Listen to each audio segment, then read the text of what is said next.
Dan sekarang kita ada di Geraha Bakti.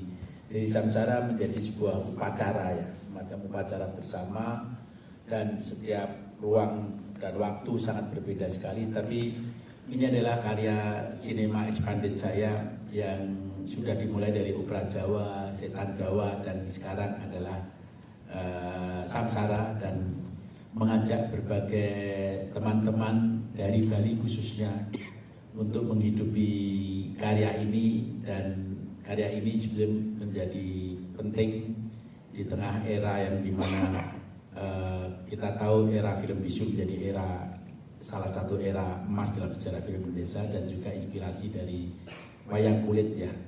Wayang kulit selalu ada gamelan dan kemudian di depannya ada layar.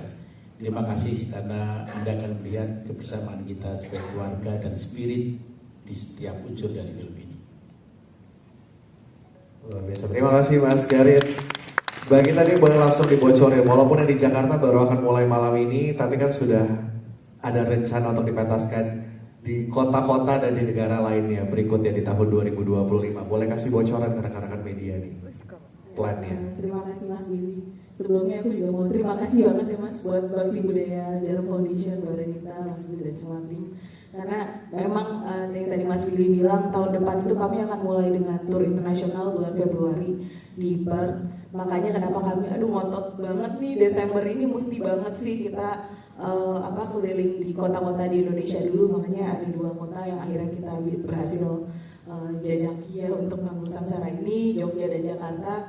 Dan kami senang banget sih bisa bertemu dengan audiens di Jakarta dan Jogja sebelum akhirnya tahun depan insya Allah doakan semoga kita setelah di Perth juga akan ada beberapa tour internasional lainnya.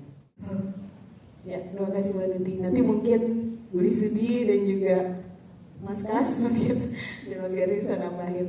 Jadi memang ini challenge-nya memang sinek konsep ini Mbak. Jadi kayak memang tiap kali pemutaran kami rasanya kayak memang nggak cuma mempersiapkan mutar film, tapi juga mempersiapkan sebuah konsep gitu, dimana aspeknya tuh banyak banget, dari aspek teknis layarnya sampai aspek teknis perangkat gamelannya bahkan gitu. Jadi pasti deg-degannya ada terus gitu tiap kota.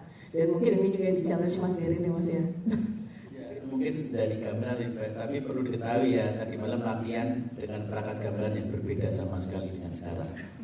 Karena gamelannya boleh ditanya para penggamel terlalu tinggi atau apa, dan kita putuskan untuk mengambil dari Jogja tadi malam setelah latihan dengan gamelan yang berbeda di Jakarta, dan hari ini baru bisa latihan karena gamelannya tidak terlalu tepat untuk karya ini yang sudah diambil di Jakarta. Mungkin dari tim gamelan karena performanya adalah pada esensinya pada gamelan, karena kalau editing tidak bisa dirubah dan sutradara tidak mungkin cut dan action lagi di layar.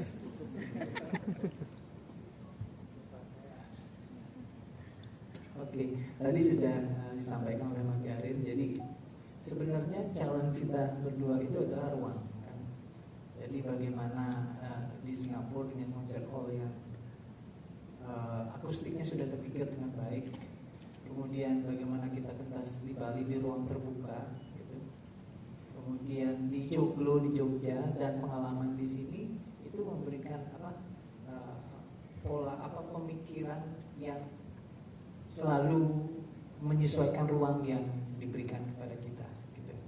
Nah, challenge-nya di sana. Kemudian kalau dari segi komposisi sih, komposisinya memang dimainkan oleh manusia ya. Jadi akan tetap terus berbeda pada saat pementasannya, walaupun kita menggunakan skor. Semua komposisinya sudah ditulis di skor, cuman penyesuaian itu karena kita seorang manusia itu tidak bisa keep the tempo aja gitu, artinya tetap. Jadi akan ada terus, kemudian ada beberapa komposisi yang memberikan ruang improvisasi tetapi limited gitu. Istilahnya limited improvisation. Jadi itu akan terpengaruh juga terhadap ruang yang ada gitu. Mas ada tambahan? Kita juga harus mempersiapkan audio engineering dari Bali yang dibawa, yang khusus familiar sama gamelan. Jadi bukan kesulitan ya, tantangannya tuh nggak semua orang paham sama gamelan, terutama Semaradana. Jadi di tim Samsara sendiri kita ada engineeringnya tersendiri, ada 2 orang yang sangat familiar, dan tantangan terbesar juga tadi lihat ada 2 vokalis perempuan yang sangat-sangat hebat. Jadi setiap kita briefing pertama kita mastiin kalau mereka lagi dalam keadaan sehat gitu ya, kayak pilek nggak, apalagi cuacanya kan lagi nggak enak sekarang kan. Cuman overall mereka selalu deliver sih, semua tim selalu deliver. Mungkin proses kolaborasi pertama mungkin ke Mas Garinnya. Kalau kitanya mungkin beda cerita ya, tapi pas dari Mas Garin kita pasti sangat sulit ya untuk awalnya ngelihat Samsara, Sine Konser. Berapa banyak sih musisi yang dapat kesempatan untuk bahkan ngerti Sine Konser itu apaan gitu, dan kita tiba-tiba dikasih tantangan dan ini apa gitu. Terus juga timelinenya juga lumayan mepet waktu itu. Ditambah kami berdua sebenarnya belum pernah kerjasama, cuman emang familiar satu sama lain. Dan kalau saya pribadi sih ngerasa ketika obrolannya udah sampai ke apa mas istilahnya realism, magic realism yang kalau saya pribadi nge-translate jadi science fiction.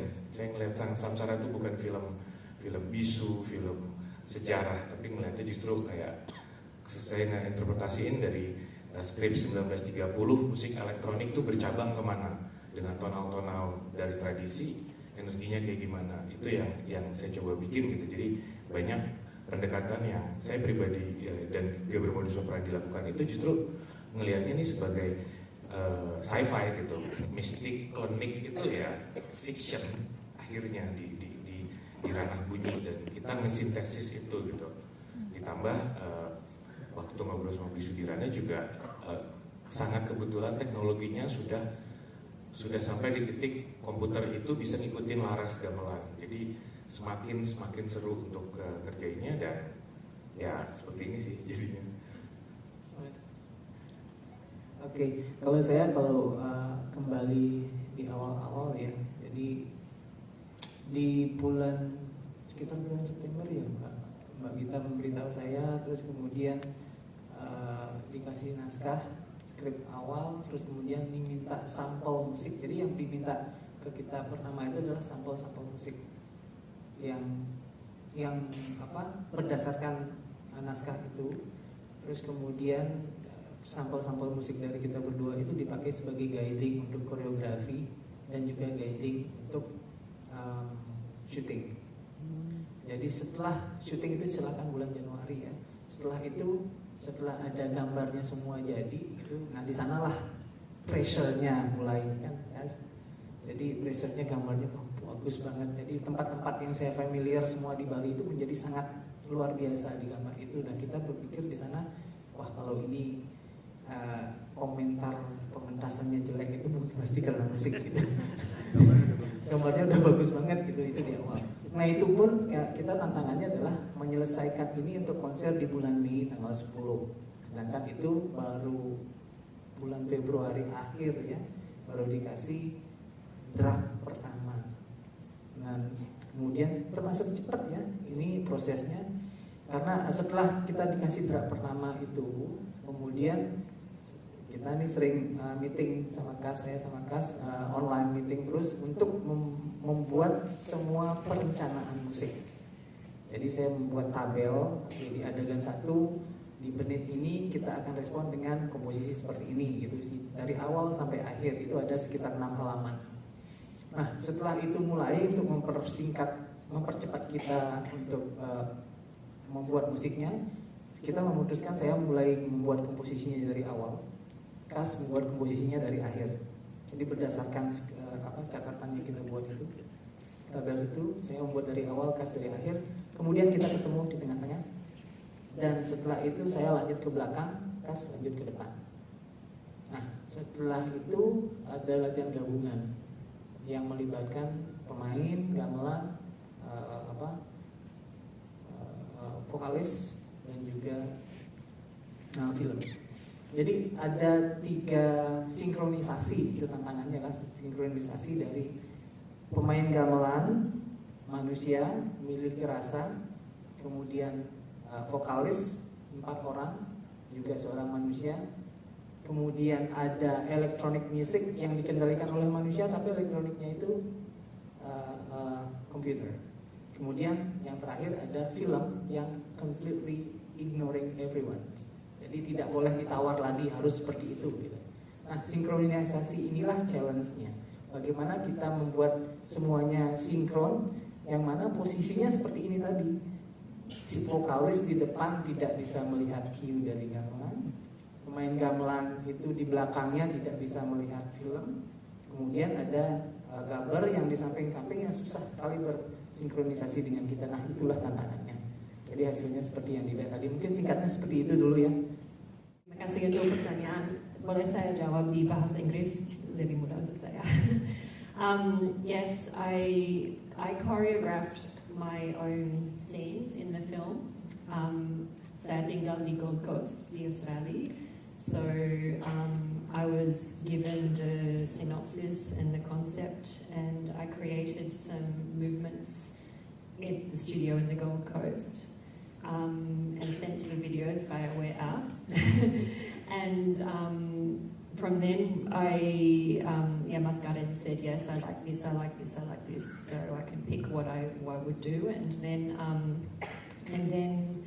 I went to Denpasar, and a lot of it went out the window. Well, saya bilang gitu ya, Mas Garden. But it's actually really good because ini learning process untuk saya harus open-hearted to the process. Ini untuk saya ini pertama kali saya di film. So I've already choreographed for short films, but for a feature film like this, it's my first time. So I have to be vulnerable to the experience, which is hard because I have 22 years experience as a professional dancer already. But it's very difficult to choreograph for the screen than for the stage. There's a certain performative quality you have on stage that has to be taken back, a little bit more raw, a little bit more authentic for the screen.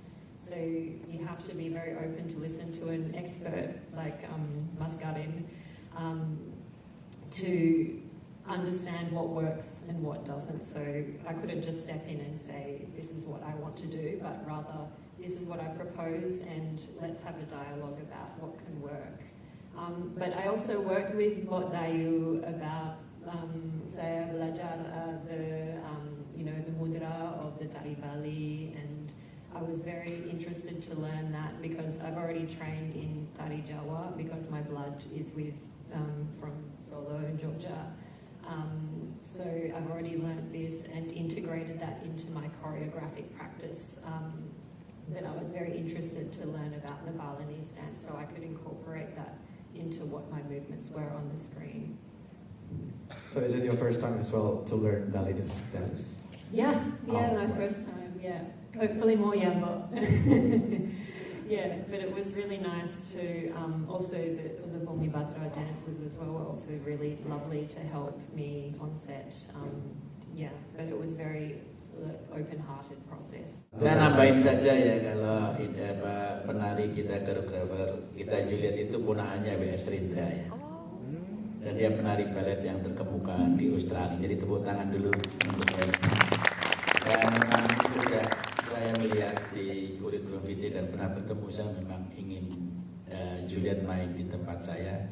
Dan jangan lupa ya, kalau penari balet kalau mau konsentrasi menari itu bisa tempatnya kosong, sepi, berapa jam semua dijaga kan gitu. Sementara dia kerja syuting di saya rame-rame terus tiap hari, nggak ada sepi-sepinya. Itu suatu transformasi yang tidak mudah bagi penari balet profesional masuk ke dalam seni komunal di Bali. Jadi tepuk tangan sekali lagi untuk Juliet. Dan sekarang untuk Dayu Ani yang menjadi koreografer dan sudah lama sekali bekerja dengan saya juga. Terima kasih. Silakan Dayu Ani, boleh diceritakan proses kreatif untuk koreografinya. Baik, terima kasih Mas. Pertama-tama terima kasih Mas Garin ini karena terlibat di Samsara ini bagi saya bukan sekedar kerja profesional, tapi Mas Garin memberi ruang tumbuh sebenarnya bagi kita semua ya. Dengan dengan segala kegilaan, kepusingan, antah berantah tapi begini, ruang tumbuh artinya Mas Garin sebenarnya sejak lama ya sudah ya dari kemarin Under the Tree dan lain sebagainya dari tahun 90-an kalau nggak salah saya belajar banyak dari Mas Garin.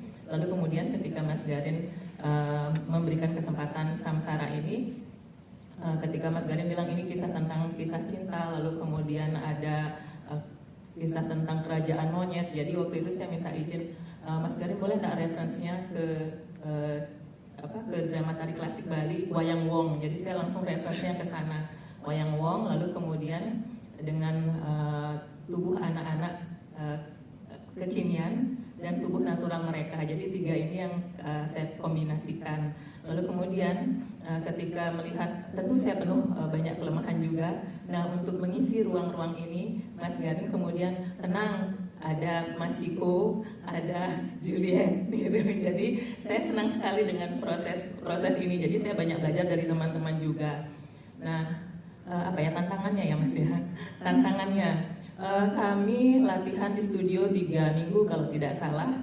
Jadi untungnya sebelum-sebelumnya sudah pernah belajar dari Mas Garin. Jadi mempersiapkan banyak koreo, banyak tabungan, pola-pola gerak, konsep-konsep gerak. Lalu kemudian ini kan side, jadi dia kan syutingnya di ruang. Kalau misalnya dalam koreografi side spesifik itu kan harus latihannya di side. Nah sementara side-nya kan kita masih menebak-nebak. Belum lagi harus sudut pandang yang nonton kan tidak langsung, harus sudut pandang kamera. Nah menerka-nerka itu akan sampai ketika di side, ketika syuting. Itu tantangannya. Tapi ya senang itu tantangan, dapat banyak belajar, mengasah mengasah intuisi ya Mas ya. Mas Garin ini. Oh ya, dan juga ada Pak Gus Bang ini, pemainnya, dia juga koreografer loh. Topeng tadi ya, ada jamunya, dan perlu kita temukan karena juga keluarga dia dan keluarga penari topeng terbaik Bali. Silakan, boleh di-share juga pengalamannya dalam Samsara ini. Oke, terima kasih atas waktunya. Perkenalkan, nama saya Gus Bangsada, saya asli Bali. Kemudian di Samsara berperan sebagai Raja Monyet. Kemudian untuk, ya sebenarnya yang disampaikan sama Budayu itu proses ini asik ya, terutama buat saya gitu. Walaupun memang kemudian dan di sisi lain juga sangat melelahkan, itu pasti. Karena seperti disampaikan sama Budayu tadi, kita sudah melakukan proses latihan studio itu kurang lebih 3 minggu gitu. Dan kemudian ketika sudah masuk ke setting, memang banyak juga koreo-koreo yang kemudian ditiadakan oleh Mas Garin. Karena memang sekali lagi itu kita harus menyesuaikan dengan lokasinya tentunya. Tapi juga latihan di studio itu secara tidak langsung juga mengasah bagaimana kemudian ketubuhan kami gitu dari semua penari untuk bisa berlatih secara terus menerus untuk mempersiapkan tubuhnya. Ketika nanti sudah masuk ke lokasi syuting gitu, tubuhnya sudah siap, sudah ready begitu. Ya awalnya saya terlibat di Samsara ini memang pertama itu dari Budayu ya, Budayu Arya sempat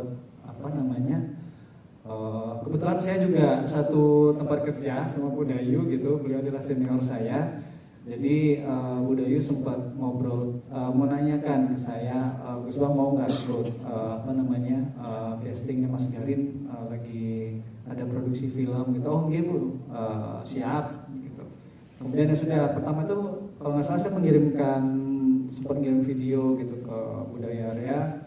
Kemudian lepas dari itu saya lupa bulan apa, kemudian casting secara langsung gitu. Jadi saya datang, kemudian ada Mas Garin juga di situ, ada Mbak Gita, dan disitulah casting itu berlangsung. Terima kasih. Ya untuk pertanyaan 3 hari nanti produsernya ya. Tapi yang jelas untuk menyatukan dan jawaban tadi yang belum saya jawab, saya itu paling suka suspense dan surprise, ketegangan dan keinginan tawan atau perjalanan. Jadi saya akan memilih hal-hal yang selain paradok, misalnya gamelan dengan elektronik, balerina dengan penari klasik kan gitu. Dan kasihan Tuhan kalau jantung kita berdetak ya, lalu kita tidak nambah detaknya gitu, dan perutnya juga tidak berdetak karena tegang ya. Jadi memang saya menyukai segala hal yang apa yang disebut dengan nasi campur kalau dalam budaya Bali ya, mencampurkan hal-hal yang seringkali tidak umum dicampurkan, dan ketika dicampurkan menimbulkan ketegangan. Dan tapi saya tahu betul satu-satu orang yang saya pilih ini pasti punya kemaestroan dalam diri dia, keinginan untuk berkelana dan keinginan untuk menambah pengetahuan baru. Dan saya memilih orang-orang yang seperti itu. Jadi misalnya kayak Topeng itu, saya betul-betul datang ke rumahnya. Oh, ini penari kalau pakai topeng lebih bagus karena matanya betul mata penari topeng. Karena mata menjadi penting di dalam tari topeng misalkan gitu. Hal-hal gitu betul-betul saya harus mengamati satu persatu gitu. Misalkan kalau Juliet karena ada keturunan Indonesia, memang tubuhnya lebih tubuh Asia. Karena tubuh Asia itu cocok dengan pemain-pemain lain, tidak terlalu besar. Biasanya kalau tubuh Eropa kan besar, lebih ke laki-laki gitu.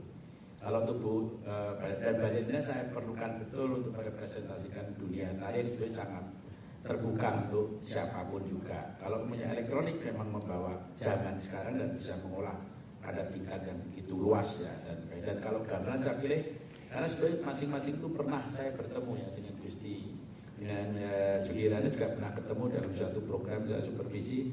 Saya dalam hati bilang, ini anak sense melodinya luar biasa, membawa tingkat-tingkat yang tidak juga kita dapatkan ya, dari tingkat Bali sampai tingkat Asia sampai tingkat apa ya, simple. Anda lihat waktu hal yang sederhana lah, perkawinan, percintaan, hal yang klasik yang sering diremehkan, tetapi di musik dalam melodi-melodi yang simple, tidak takut untuk menjadi klasik, tapi sebagai kontemporer juga gitu.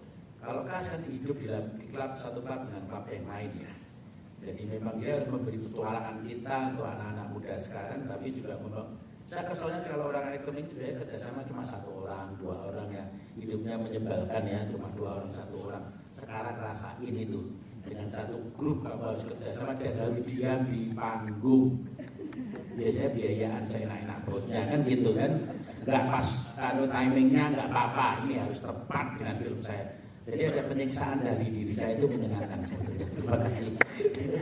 Saya lanjutkan soal penyiksaan. Kalau di pertanyaan soal bagian mana yang seru, sebenarnya semuanya seru karena kita berdua harus punya logika film bukan logika musik. Kalau kita scoring film itu kan biasanya kan per adegan, dan ini film kesekian saya juga yang saya scoring itu biasanya adegannya clear. Sedangkan ini kita harus brief. Kalau nanti Mas Garin tiba-tiba ini udah jadi nih, oh enggak, dipotong aja kayak Mas barnya belum habis gitu, nggak boleh tahu gitu. Ya udah, itu harus satu, itu harus kejadian. Jadi kita ngelihat musiknya juga sebagai dari perspektif film. Banyak hal yang lumayan awalnya membingungkan.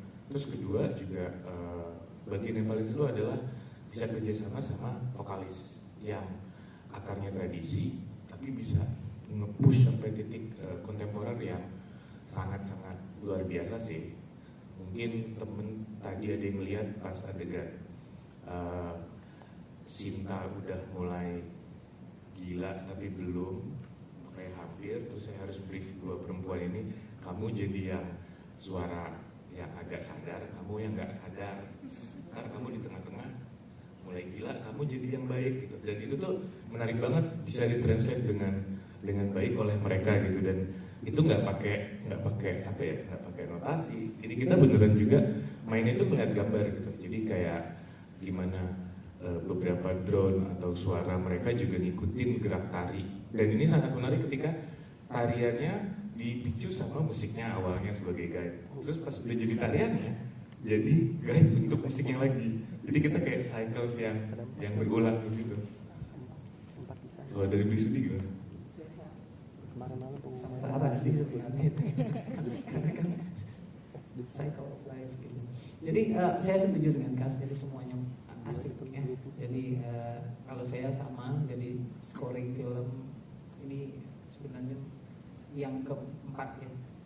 Yang sebelumnya saya kerja sendiri kan di komputer, tapi ini memang memberikan apa ya,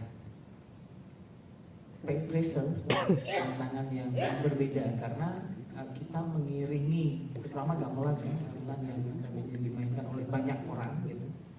Kita sendiri berbanyak itu harus sinkronisasi supaya tepat bermain, plus harus mengikuti apa yang terjadi di film. Ada satu momen ya, momen sebelum perkawinannya Sinta itu, jadi saya sudah buat karya yang sudah pas, tepat sekali. Kalau di sana di scene itu 3 menit gitu, saya sudah pas semuanya. Itu ada 3 bagian, bagian A, B, dan transisi. Nah di bagian transisi ini, setelah musik itu sudah tepat dengan filmnya, Mas Garin nambah berapa detik gitu di bawah gitu ya. Dia sekitar 3 atau 4 detik ditambah di sana. Nah itu merusak semua komposisi kita. Jadi komposisi gamelan nggak mungkin 3 detik ya beliau. Nggak mungkin gitu, kalau ditambah gimana caranya, dikurangin gimana. Nah, gitu. Jadi asiknya di sana gitu loh. Siksaan itu asik. Gitu. Akhirnya kita kompromi dengan penabuh bagaimana saya membuat sebuah kalau di gamelan itu kan ada temponya tidak tetap ya.